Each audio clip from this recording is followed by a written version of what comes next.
Welcome to Roanoke County Business Partners. On today's show, we learn about the 50-year history of Medeco Security Locks. Next, we celebrate the progress that has been made on the improvements on Plantation Road by attending a ribbon cutting. Then we talk with Kevin Meade of American National Bank and Trust to learn how their recent acquisition of Hometown Bank will leverage the strengths of each community bank.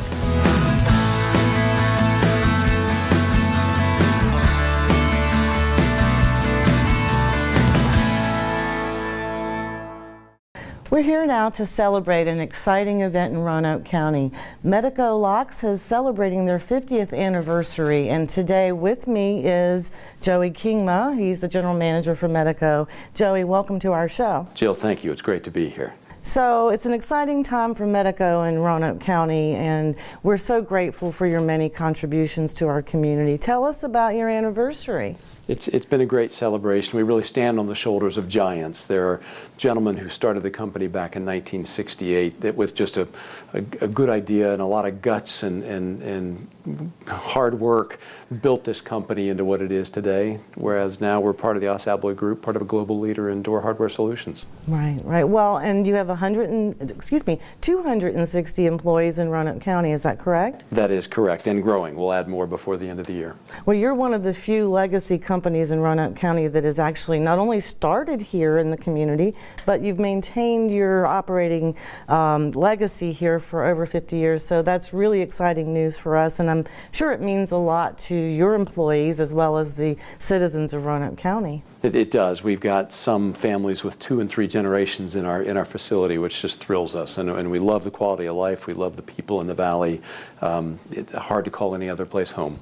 So your history, tell us how it all began and how it got to be where it is today. So gentleman Roy Spain had a good idea for a lock. He was a tool and die maker for a local machine shop, and he got it patented. He was unable to find a buyer for the patent and decided to build a company around it. And they sold into New York City first, began to build their customer base. The federal government adopted it fairly quickly, and it's been steady growth through the years until today. And I think you're in 130,000 square feet? 130,000 square foot facility. It's been added on to twice now.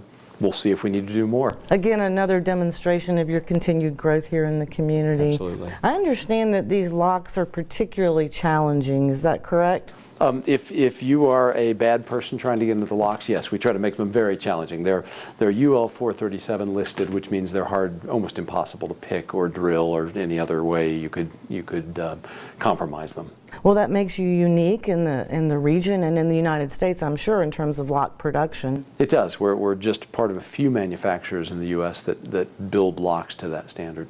And being a part of a global parent, Asabloy is really helping expand the footprint of international presence here in the Roanoke Valley. It has. We're part of as we said, the Asabloy Group.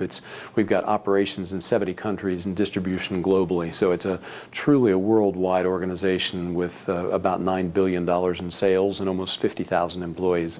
It's quite impressive. Well, I think it's impressive too, and you're certainly adding to the international presence here in Roanoke County and in the Roanoke Valley.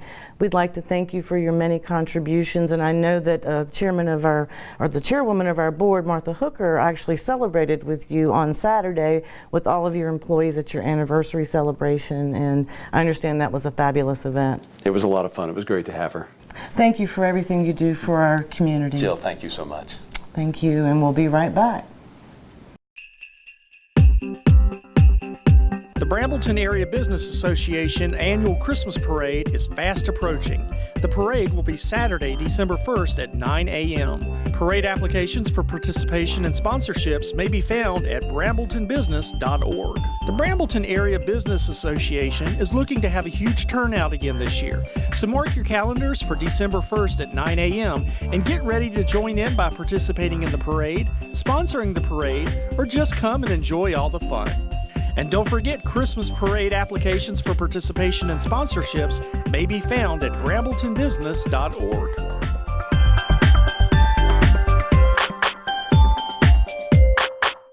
We're here today to celebrate the Plantation Road Streetscape Improvement Project, and we had a ribbon cutting today to celebrate the completion of Phase 1 of this exciting project. With me here today is Eric Fox, the Vice President and General Manager of Harris Corporation, and Chad Spangler with Wells Fargo. Gentlemen, thank you for joining our show today. Thank you. Thanks for letting us be here.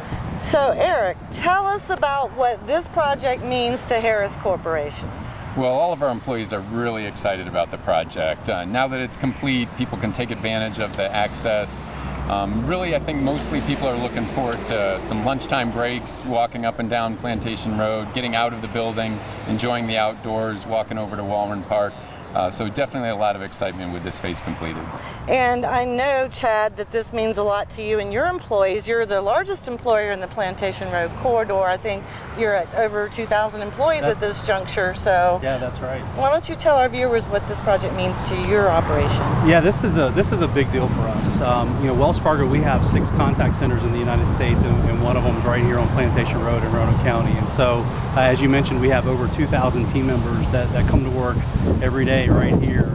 So to be able to have this project in this phase being complete, much like Eric said, it's going to provide additional amenities for our team members that like to get out of the office on breaks and lunches and stretch their legs. And we're looking forward to the future phases as well, and as what that'll bring for our team members. Well, this project began many years ago in 2009. It has taken us this long to complete phase 1. I know it hasn't been without a little bit of pain for you all and your employees, but I think that in the long run, this is going to be a great success for everyone as we implement phase 2 of the project, which affects both of you significantly right here at Lila Drive. Yeah. So I think that rerouting some of these access points and providing a signalized intersection is also going to help with traffic control in this corridor so that employees can cross the street safely, right, Eric? Yeah, absolutely. No, you're absolutely right, Jill. Safe crossing of Plantation Road to get to the other side, to get to Walren Park, really important. I think overall it also makes the Hollins area just a better place to live and work. Chad and I were talking earlier about, what's that mean for the future? What are the next steps? Maybe some delis opening up along Plantation Road up here, maybe some coffee shop or two, something like that. So, really excited about the future and what it has to bring. Yeah, well, these are the kinds of investments that Roanoke County is really pushing hard to make right now, providing multimodal transportation options available to businesses and to citizens of the areas of the county where we're making these investments. I think that that's going to continue in other areas of the county, but for this corridor in particular, we have phase 2 of the project beginning, which is going from Walren Drive to Gander Way, and that's going to begin in 2020. So this thing is going to continue on, and I know that, Chad, you will probably appreciate as well the signal that will ultimately come at Lila Drive. Absolutely, we're looking forward to it, and you had mentioned a little bit of the inconvenience, if you will, when it comes to construction. But what I think is very motivating to our team members is when you can see the final product. And so obviously with the completion of this phase and folks can see how nice it is and actually get out and be able to use it, that's going to provide a little bit of motivation. So when the next phase and there's some construction, okay, maybe if there's a lane closure delay, you know what, it makes it worthwhile because we know that end product's going to be something we're going to be really excited about. Right. Well, leveraging public resources for the greater good and the benefit of the Hollins community, for businesses, for citizens, it makes for a better quality of life, and it will help us attract new businesses to this corridor as well. So, gentlemen, I appreciate your participation, your support, and your patience most of all, and I thank you for investing with us and being partners with Roanoke County. Absolutely, thank you very much. Thank you. What a great project, and I hope you enjoy it as well. The Catawba Valley Farmers Market presents the 9th Annual Holiday Market on Saturday, November 17th from 9 a.m. until 3 p.m. inside the Catawba Community Center. This is the perfect opportunity for you to purchase unique gifts grown by local food producers and created by local crafters and artists. Choose from local arts and crafts, meats, winter produce, preserved foods, baked goods, and more. Breakfast and lunch items are also available. For more info about the holiday market, go to the Catawba Farmers Market website, Facebook page, or call 540-864-5913. The Catawba Valley Farmers Market is a collaborative project of the Virginia Tech Catawba Sustainability Center, County of Roanoke, Catawba Valley Rueting Club, and the Catawba community. Welcome. I'm with Kevin Meade, Regional President for American National Bank. Now, Kevin, you and I first met a couple of years ago when you were first coming into this market. You had started a bank over in the Tanglewood Mall area. Can you tell us what's gone on the last couple of years? Sure, Jay. It's been an exciting couple of years. I know that when we first met American National, even though we're a 100-plus-year-old bank, we were just entering Roanoke. Right. And I told you then that our desire is to be the community bank of choice in the Roanoke Valley. Mm-hmm. And we've done a real nice job in that 2-year period of growing relationships throughout the valley. Mm-hmm. And most excitedly, over the past few weeks, we have announced a merger with Hometown Bank. Great. Now, why did you decide to merge with Hometown Bank? Now, Hometown Bank was a locally grown bank in and of itself, meant to serve the community. So why did you folks decide to merge? Seems like a natural fit for the two cultures to come together. Mm-hmm. I mean, we both are community banks. Mm-hmm. We wanted to grow our presence in the Roanoke and New River Valleys. Mm-hmm. Hometown Bank had a wonderful track record in the Roanoke and New River Valley. Mm-hmm. And so suddenly we're growing our footprint to allow our customers to have more locations to bank with American National. But also it gives us the opportunity to give back to our community. Mm-hmm. Hometown has a wonderful reputation and history of giving back. Mm-hmm.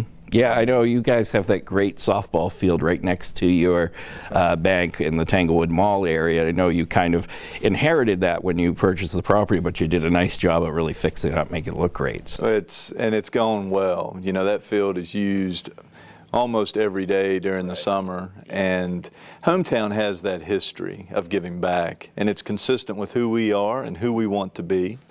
And we are so excited to align ourselves with such a good group of people and customers. And we feel like now, Jay, with aligning ourselves with Hometown Bank, American National is now clearly the community bank of choice in the Roanoke Valley. That's great. That's great. So what can your current Hometown customers, whether they be business or personal customers, expect when the changeover comes? Will they see anything much different? Will it be business as usual? What type of transition will they have? There'll be some subtle changes, but in reality, we like to say it will be business as usual. Gotcha. You know, Hometown has great employees that have been those client-facing, those relationship-building employees, and we fully expect them to remain engaged with their customers, and it will just give them those customers a little bit more in way of technology and products and services and more lending capacity, because they are joining with a little larger organization. Great. And so when can we start to see the signs change at the different locations? I expect this transaction to close somewhere in the end of the first quarter of 2019, and then sometime before the summer, I would expect there to be the conversion and the signs to change, and all those signs will then say American National Bank, and we will broaden our presence and get bigger and stronger together. Well, great. Kevin, I appreciate you coming here to share this with us. We had some fun helping you move into the community and get your building renovated, and it looked fantastic, and we appreciate the softball field. Appreciate you taking the time to talk to us, and look forward to seeing your bank grow. Absolutely. Thank you for the time. All right. Well, thank excited. you, and thank you. Thank you for joining us for Roanoke County Business Partners. If you have any questions about this show, want to start a business, or need business assistance, Please contact the Roanoke County Economic Development Office at 540-772-2069 or email jbrenchick@roanokecountyva.gov, and you can always visit our website at yesroanoke.org.